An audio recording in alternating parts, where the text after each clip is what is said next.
Hello students, today we are going to discuss the General Studies Mains Paper, Paper 1.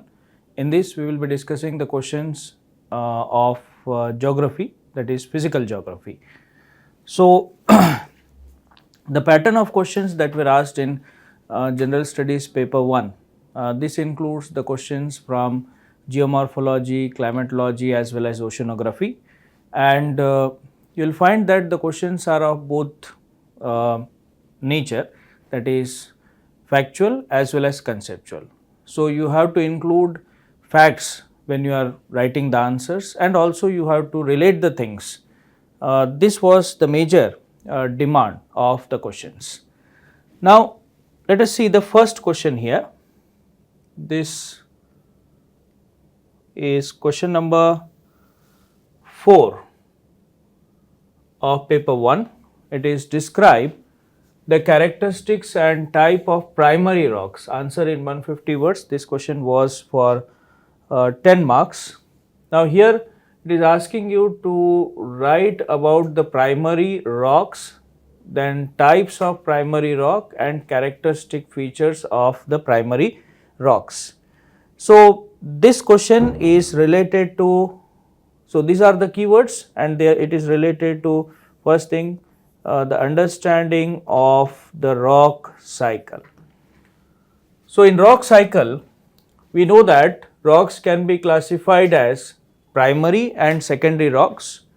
So, primary rocks are those rocks which are created by the cooling of magma. They were the first rock created on the surface of the earth, or they belong to the formation, original formation of the crust. So, rock cycle consists of interconvertibility of the rock. So, the first rock or primary rock is igneous, which can get modified to sedimentary rock, which can be further modified to metamorphic, and then it can be recycled back through the process of volcanism as igneous. So, this is the rock cycle. So, you can mention at the beginning about what is the primary rock, you can define about the primary rock. Then the primary rocks are igneous. You can begin with writing for igneous rock. Now, the igneous rocks can be differentiated based on their composition, then they can be differentiated based on their strength. Third is they can be differentiated based on their colors. Fourth is they can be differentiated based on their nature, that is whether they are crystalline rocks or non-crystalline rocks.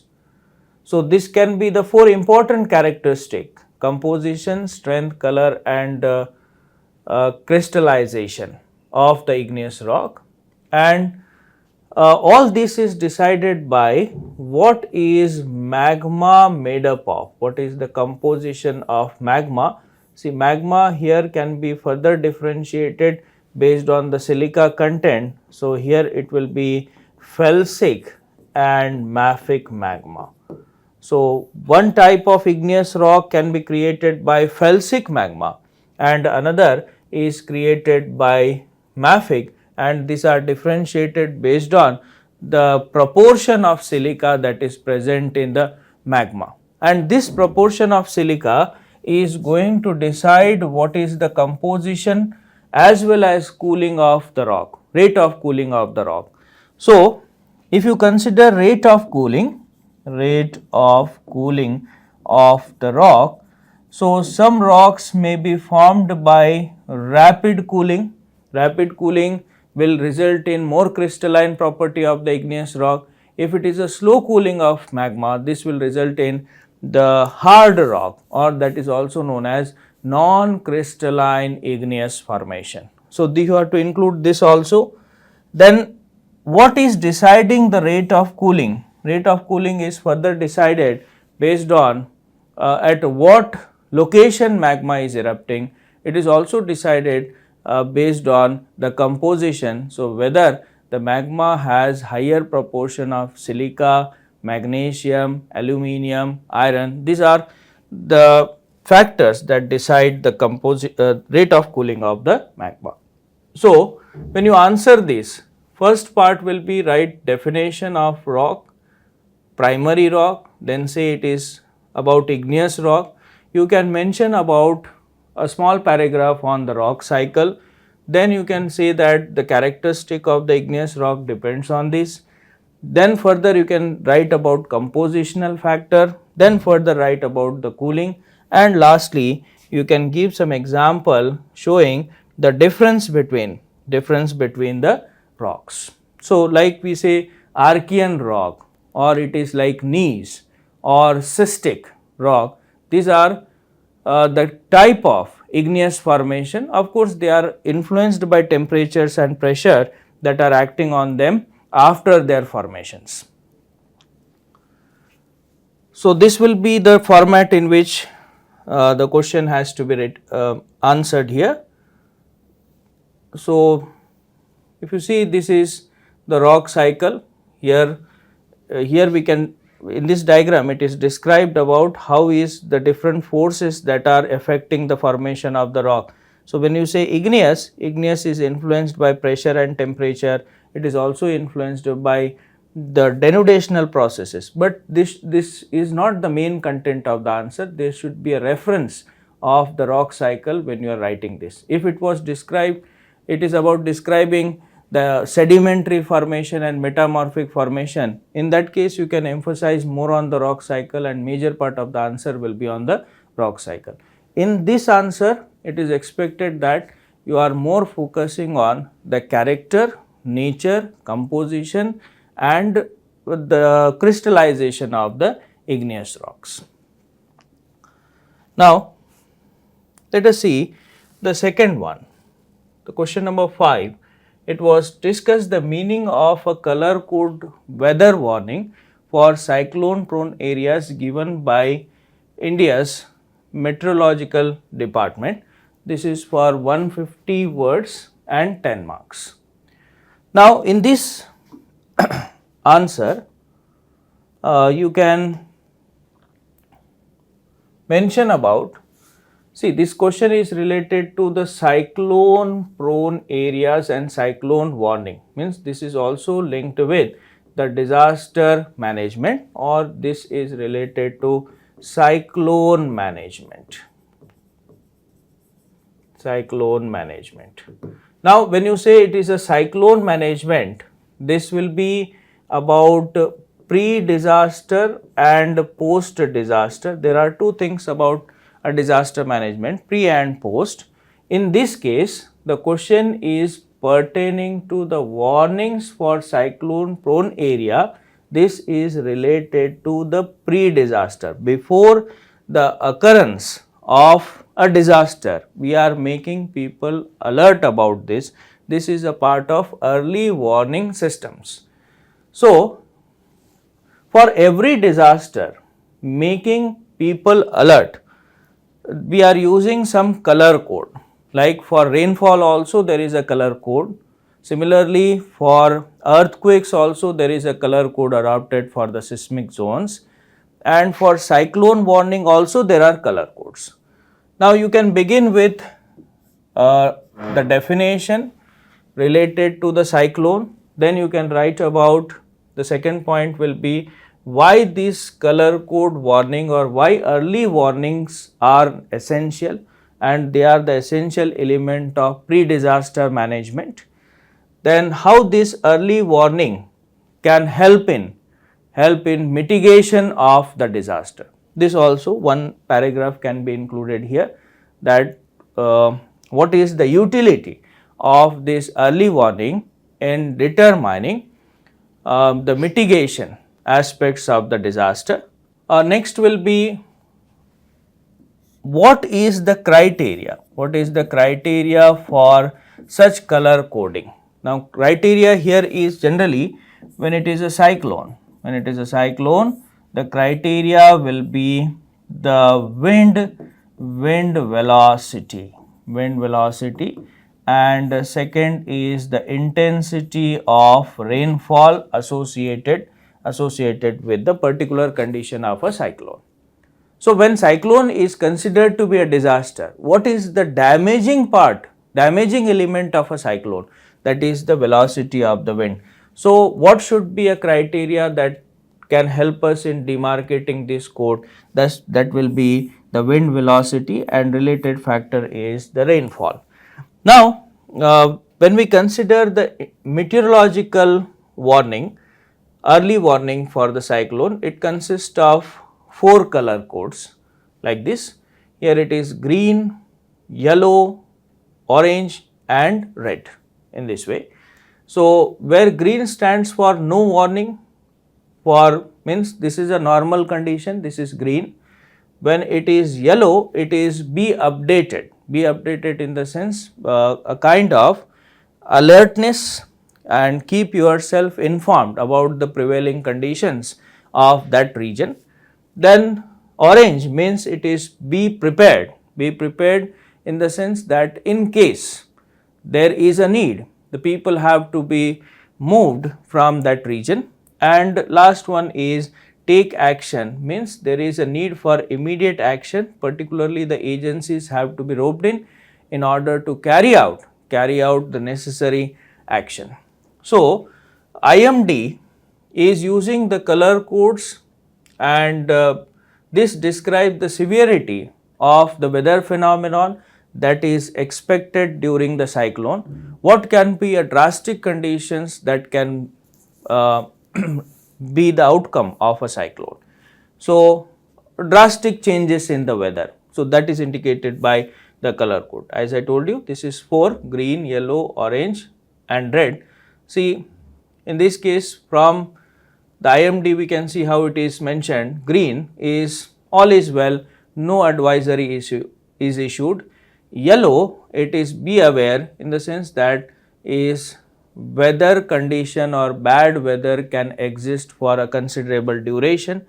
Orange, this means that alert is issued as a warning of extremely bad weather with the potential of disruption, means particularly general activities can get affected here, movement of people may get affected. So, transportation systems will get affected, power supply may be interrupted, this is coming under orange.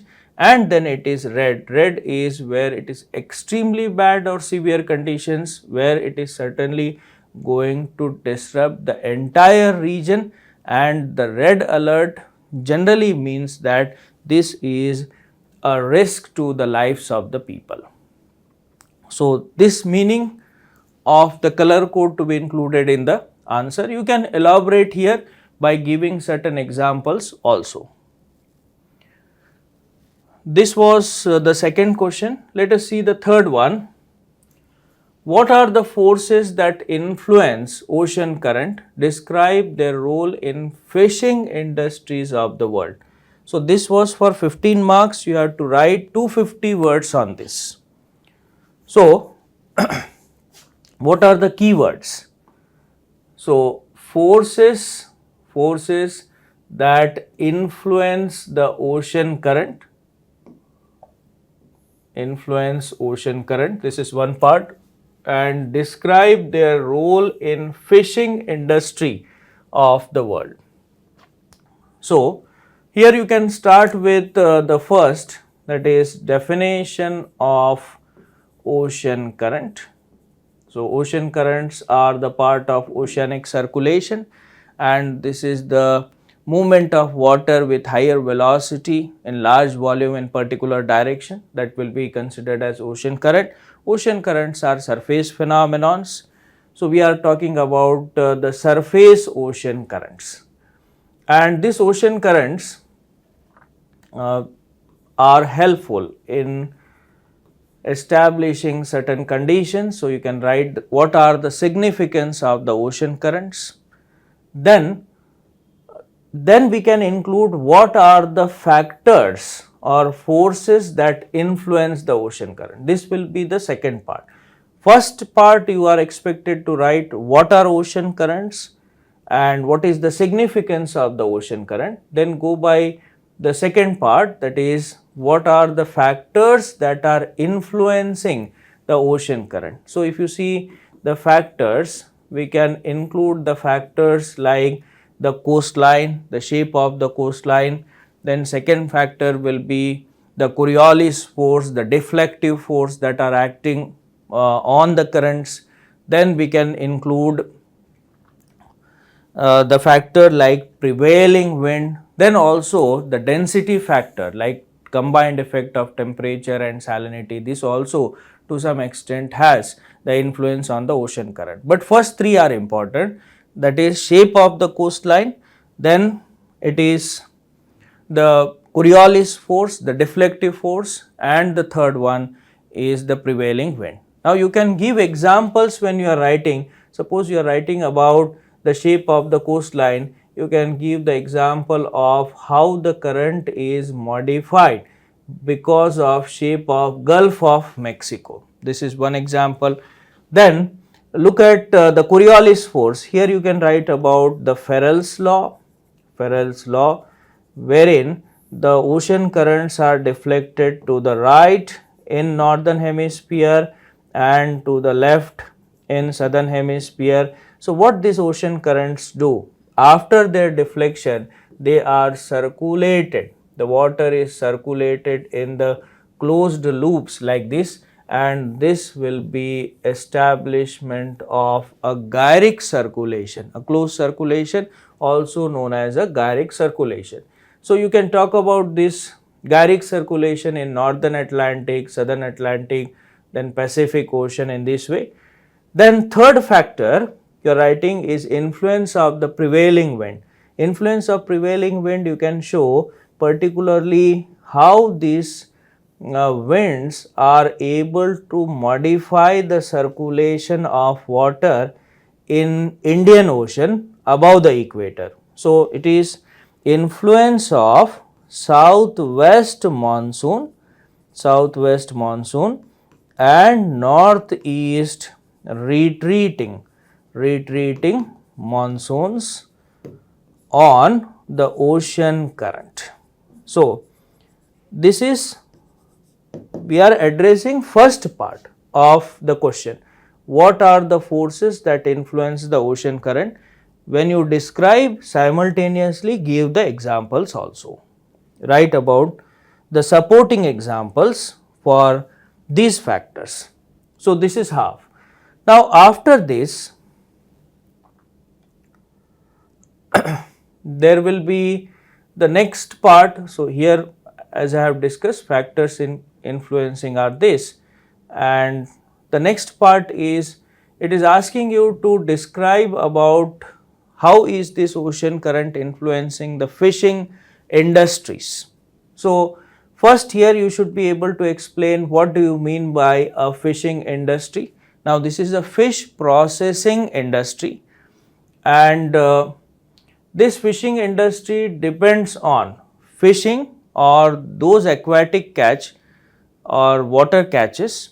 It may include fish and other organism also for as a raw material. So, where is this location of the fishing industry? Most of the location of the fishing industry is near the coast, near the source of raw material. So, this is considered as optimum location of the fishing industry.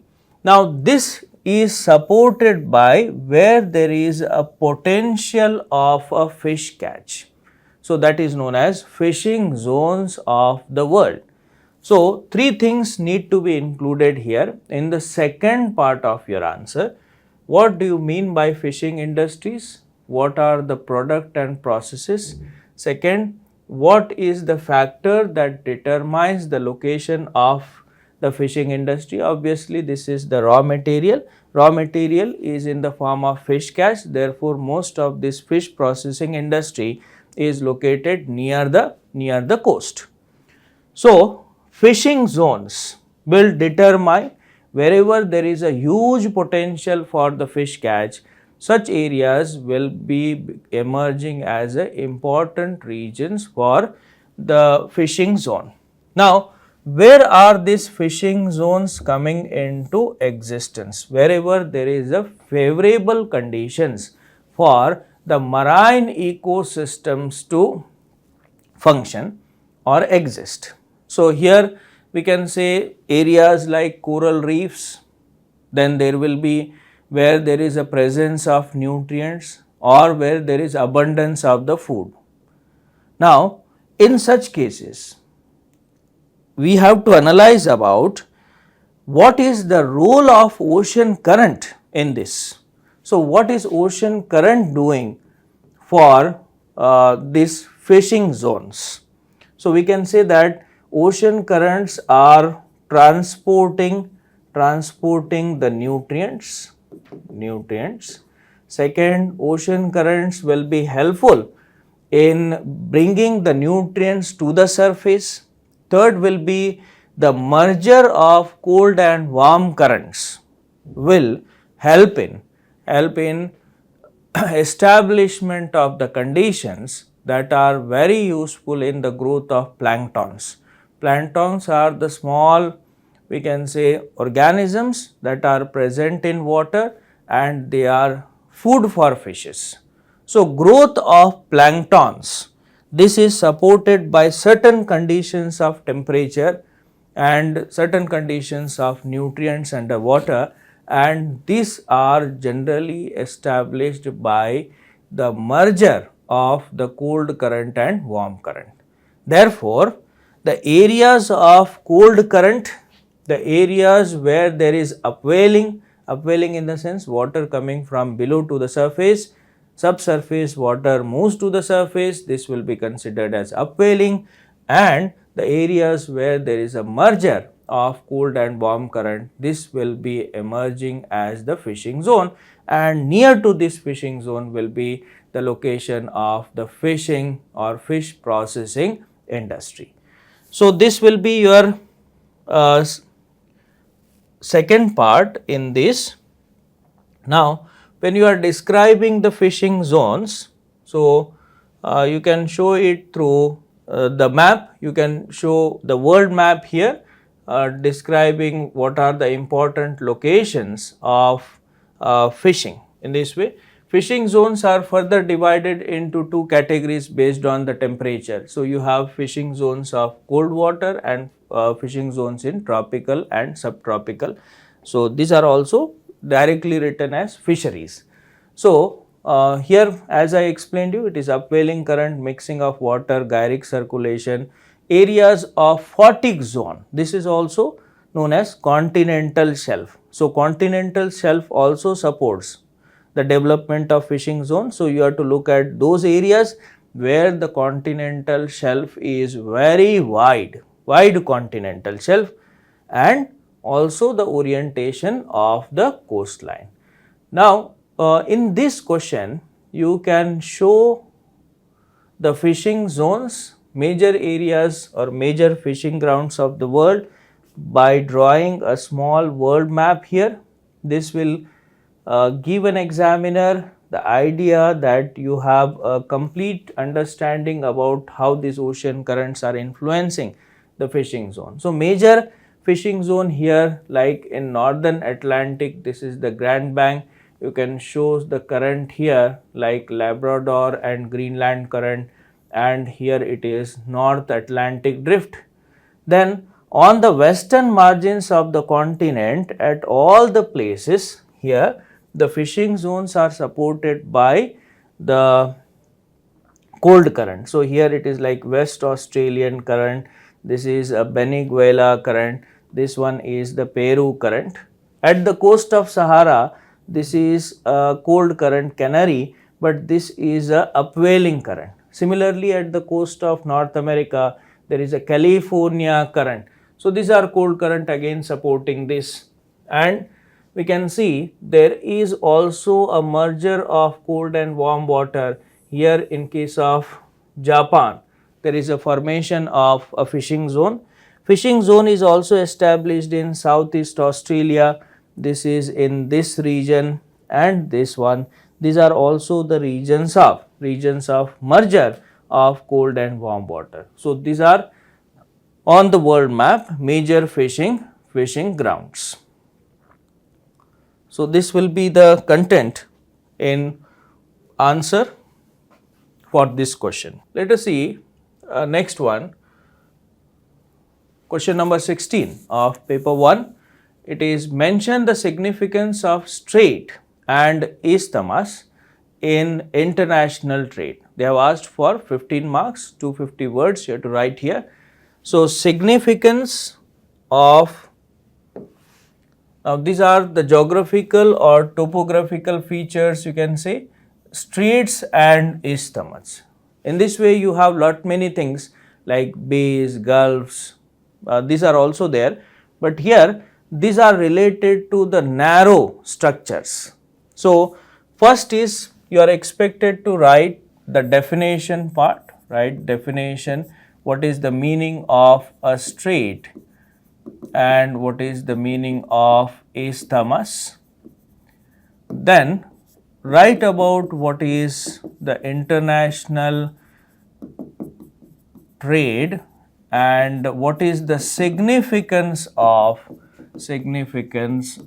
the sea routes in international trade. We can write that 70% of the international trade is still carried by the sea routes. Now here also you have to mention that connectivity. Now seamless connectivity is required for the international trade, and this means the movement of the vessel through the shortest routes. But when you see the sea routes, there is uneven distribution of land and water. So if you look at the sea routes, there will be certain bottlenecks in these routes. There will be certain points where the sea route is obstructed or sea route is facilitated, and here comes the role of strait and isthmus.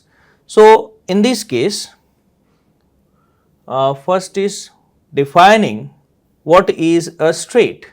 So strait is a narrow channel of sea joining the two large water bodies, and it is commonly to a channel of water that lies between the two land masses. Now in this case you can give an example like the strait, the Park Strait that exists between India and China. So you can show here like this. This is the water body here between the two land masses connecting the two large water body.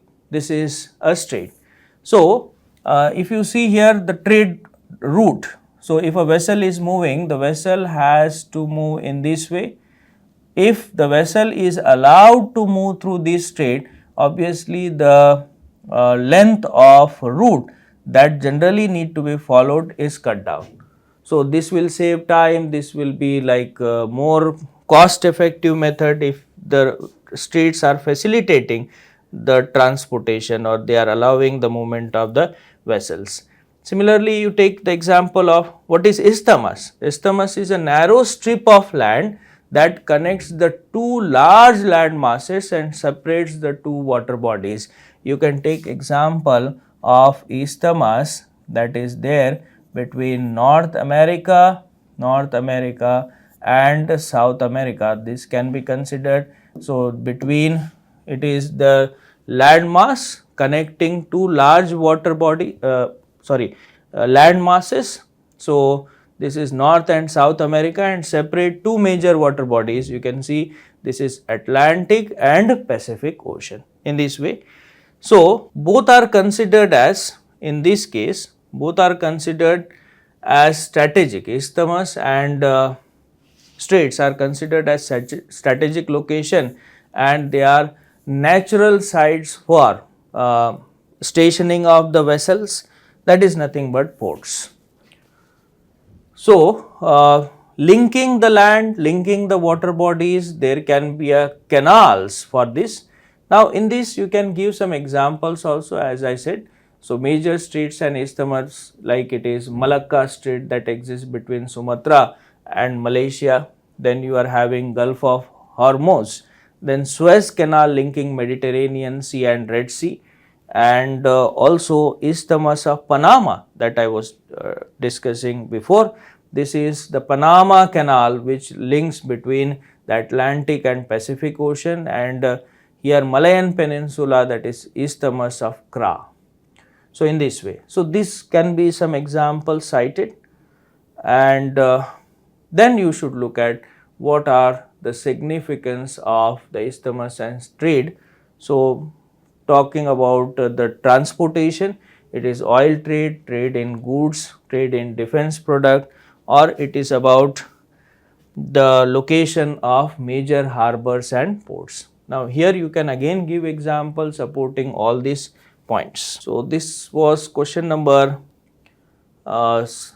16. In this you can show, you can give some example. I am giving you like major parts.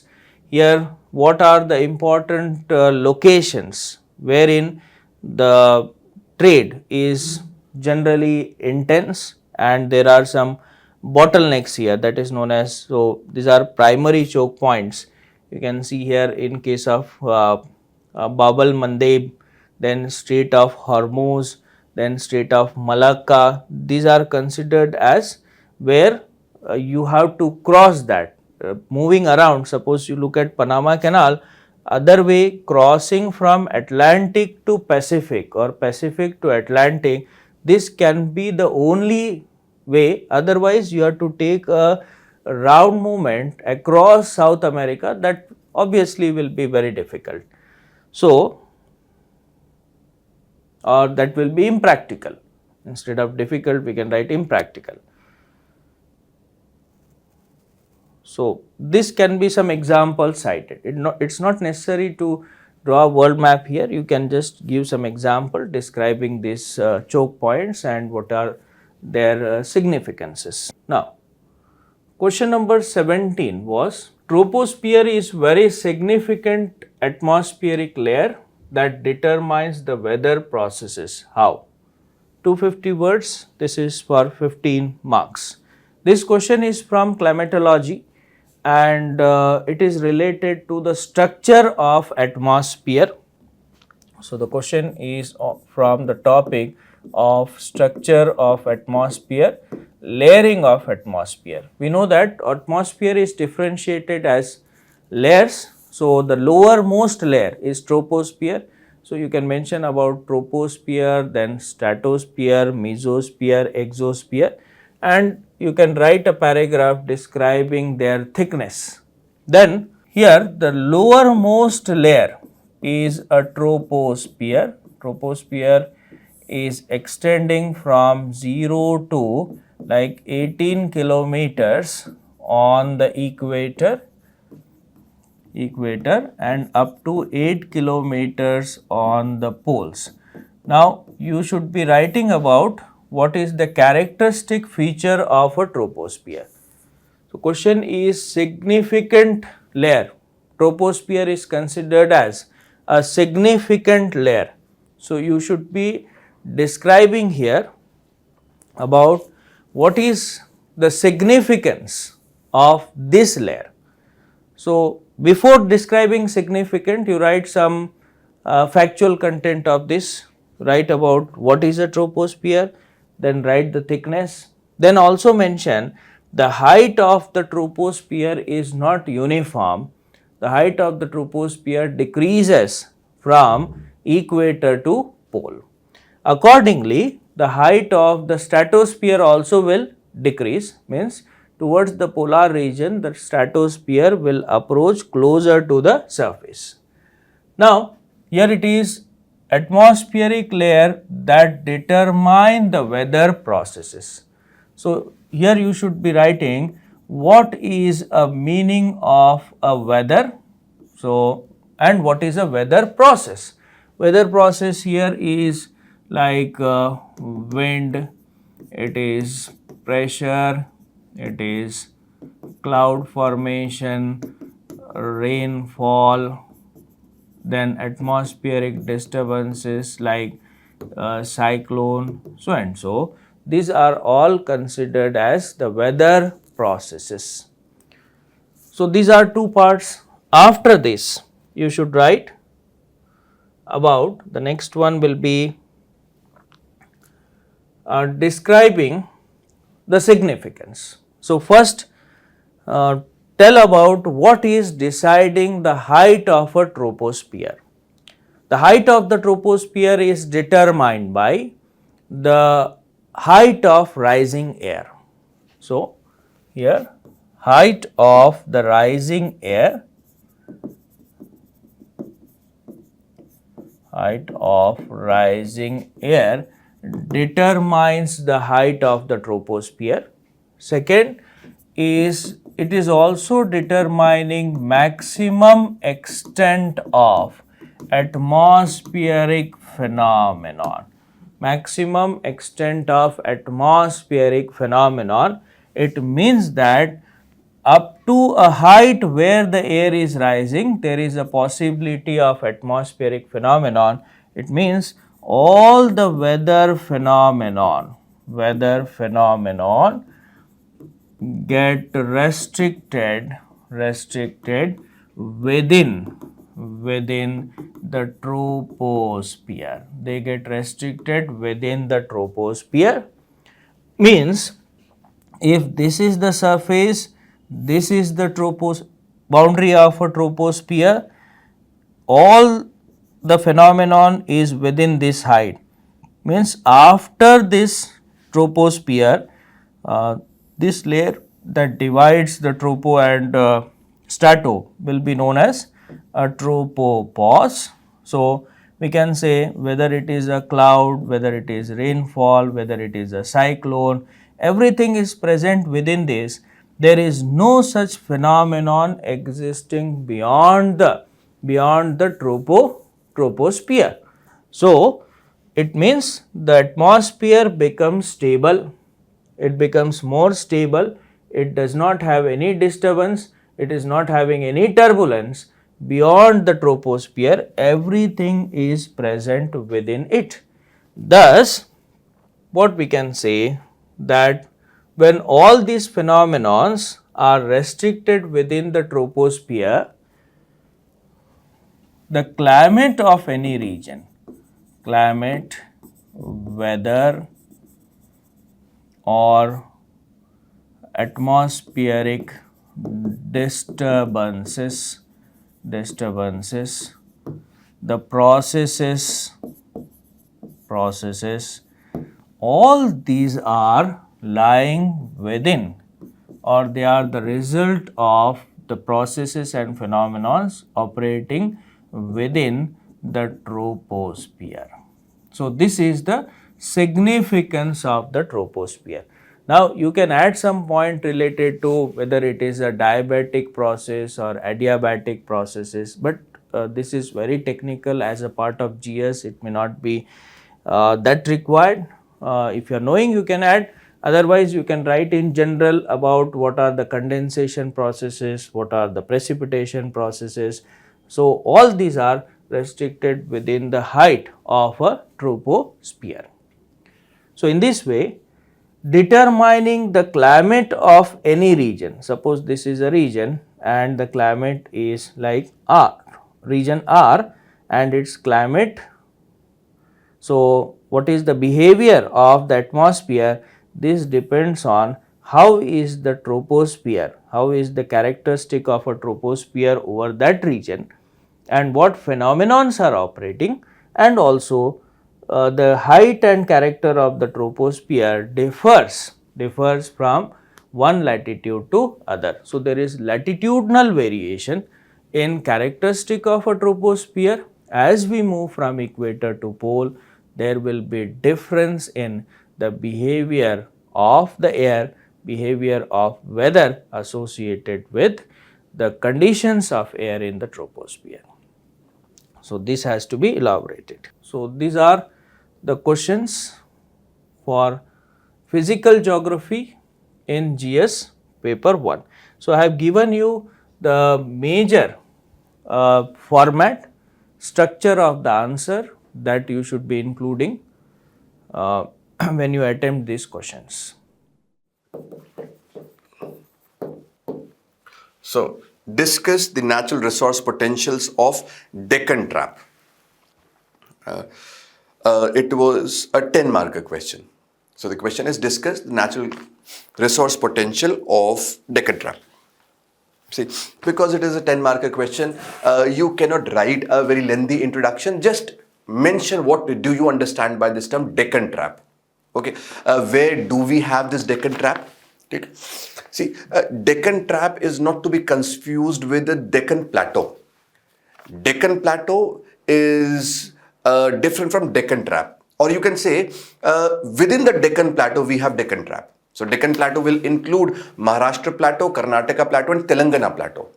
And within the Maharashtra Plateau, there are giant step-like structures which were formed during the Cretaceous time, when the Indian plate was covered with, a good part of Indian plate was covered with the volcanoes, volcanic activity that covered magma from deeper parts of the mantle.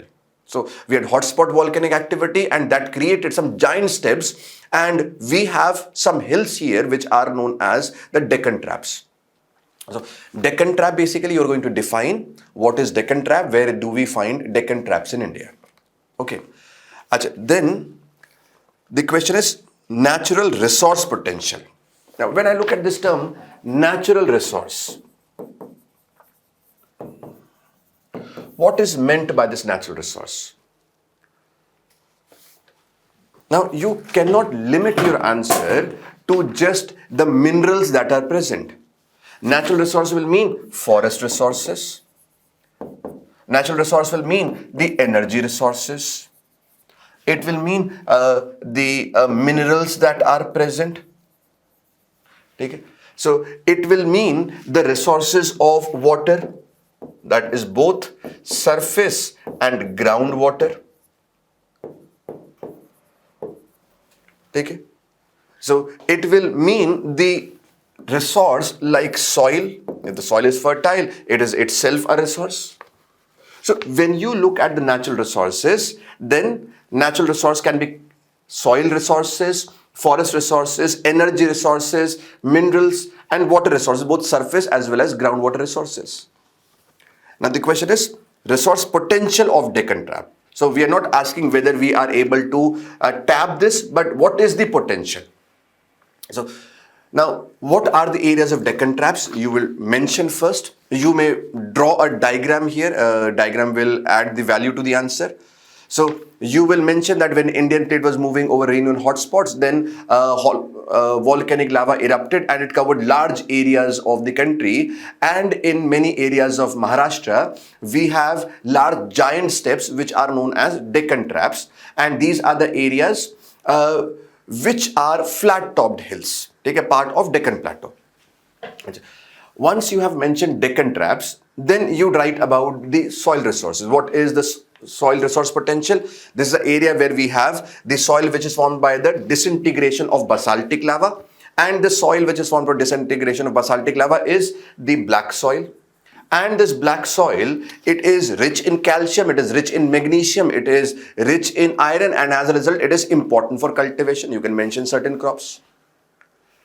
Crops like sugarcane, cotton, they can be supported here.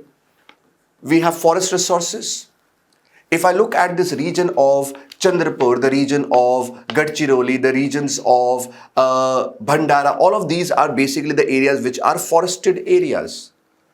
So huge forest potential is there. Okay, then we look at the energy resources.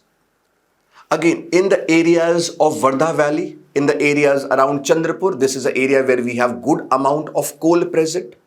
So huge resources of coal are present in this particular area. Then coal is Gondwana coal here, which can be used for energy generation. Minerals, what are the minerals here? In the areas of Chandrapur, we have iron ore which is present.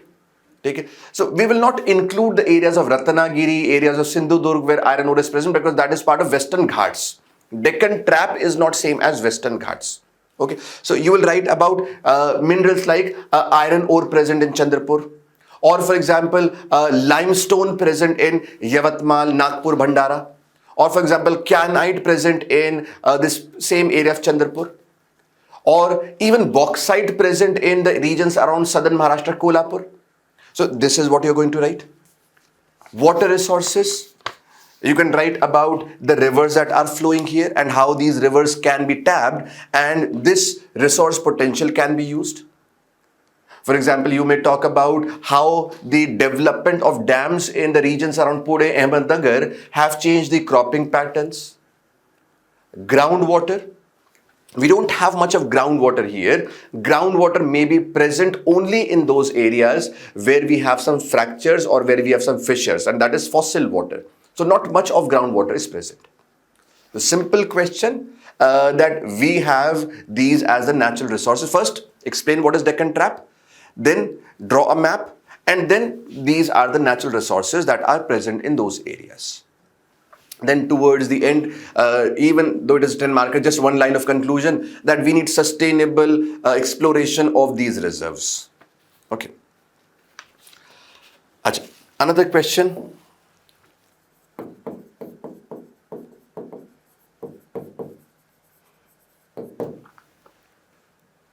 So the question is, examine the potential of wind energy in India and explain the reasons for limited spatial spread. Okay. 10 mark question here. So not lengthy introduction because we have a lot of matter to write here.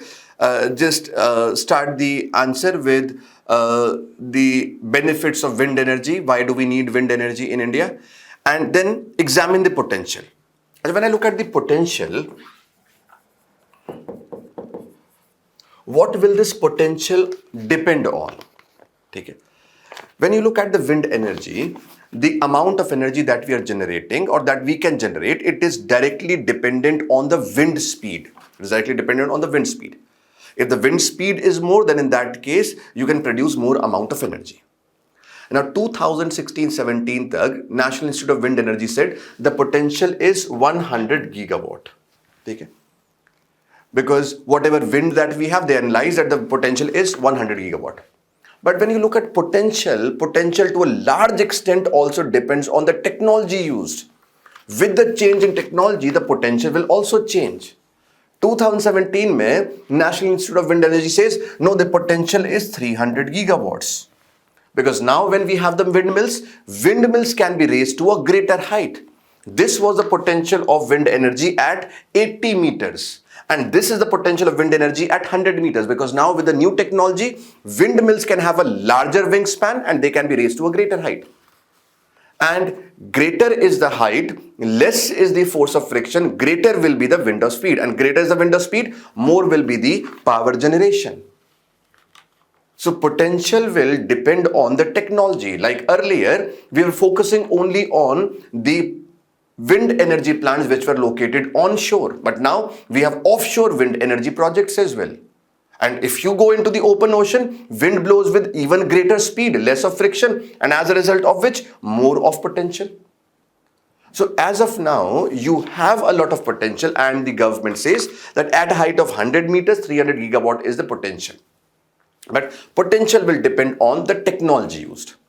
So we're writing all of this because the word is examine.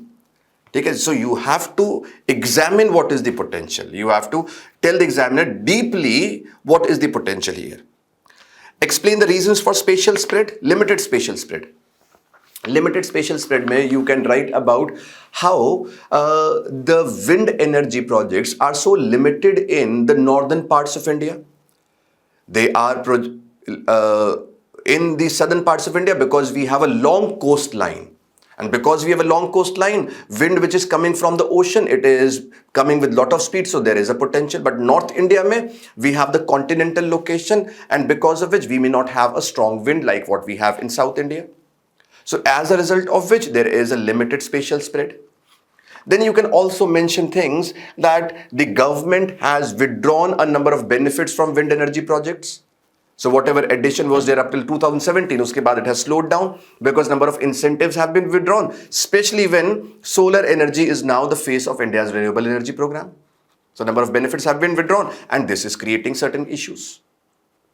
Okay, so you will write about the limited spatial spread, and then towards conclusion, you can mention about the benefits that the wind energy can provide and why do we need wind energy and what are the government schemes, let's say. So So you can write a conclusion about how we can promote the wind energy, or why do we need to promote it. Next question, describing the distribution of rubber producing countries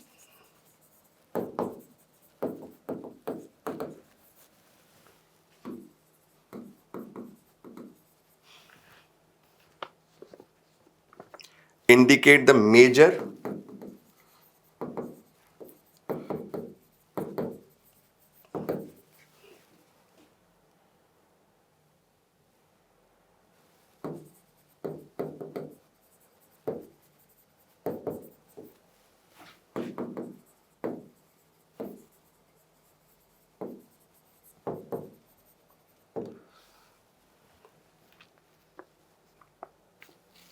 So it's a 15-mark question. The question says, describing the distribution of rubber producing countries indicate the major environmental issues faced by them. Question is not about listing the major rubber producing countries. The question is describing.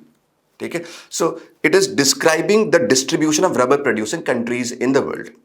So when you are writing, you just don't have to write the names, just a small introduction is required wherein you can say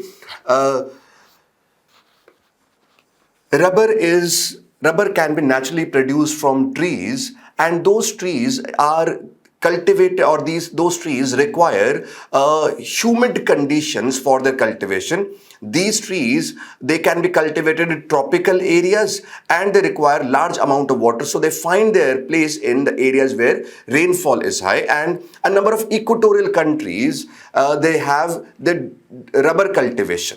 For example, we have rubber cultivation in Thailand, we have rubber cultivation in Malaysia, we have rubber cultivation in Indonesia, we have rubber cultivation in Vietnam, and we have rubber cultivation in India as well. And in India, we have rubber cultivation in Kerala, maximum of it, and some of it is present in, let's say, Tripura, in some parts of Assam, and some parts of Meghalaya as well. So you will write about the countries, but at the same time, you will also mention why do we have rubber cultivation in those areas. So one reason is that rubber cultivation require a certain type of climate. Though these trees were taken to this area by the Europeans, and the forests were cut down in the areas of Malaysia, in areas of Indonesia, for making way for rubber plantations. But they could be taken from South America to this particular area because these areas had the climatic conditions. Okay? So describing may not just list the countries, but also give a write-up along with that. That rubber requires a good amount of rainfall, and this is cultivated in those areas where rainfall is on the higher side. And we have rubber cultivation in these countries where it was taken into these countries from South America by the Europeans. And yahan par, in India also we have rubber cultivation. Indicate the major environmental issues faced by them. Now, what are the major environmental issues? Suppose if a tree is there which is not endemic to a particular area, it has been taken from somewhere else and planted. Then in that case, first, in order to plant that trees, you will have to cut the traditional forest. If I look at areas of Malaysia, Indonesia, these are not the areas where rubber was naturally present. That means when rubber was taken to this area and large areas are now under rubber cultivation, that means those areas where we had the traditional climax communities, those had been cut, and in their place we have the rubber. So there will be a problem related to deforestation. There will be a problem related to biodiversity loss, habitat loss as well. So one basic issue that we have with the natural rubber cultivation is rubber will be cultivated at the cost of the traditional trees of the area. Now, if you have any information, let's say related to the area under cultivation or how it has been spreading, you can mention about it.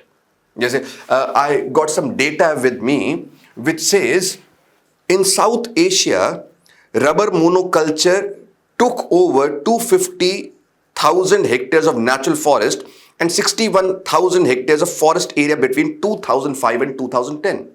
That means those areas where we had the traditional trees, they have been replaced by the rubber plantations.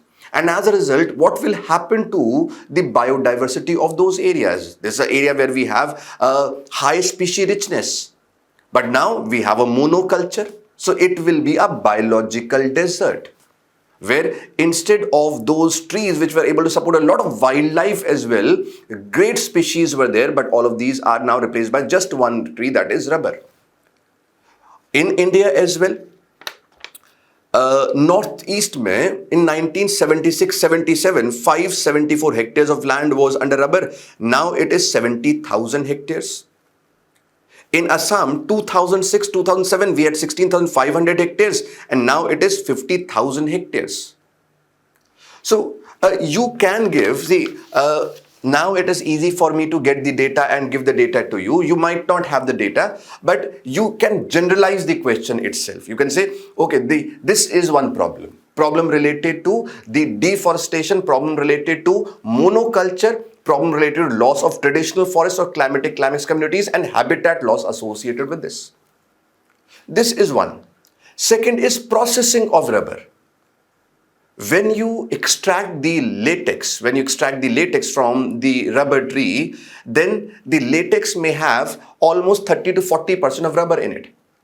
But this liquid, to this liquid some anticoagulants are added. Like for example, you may add ammonia, or you will have to add sodium sulfide. So not only cultivation, but the question is rubber producing countries. That means we may cultivate rubber, usse problem ho sakti hai.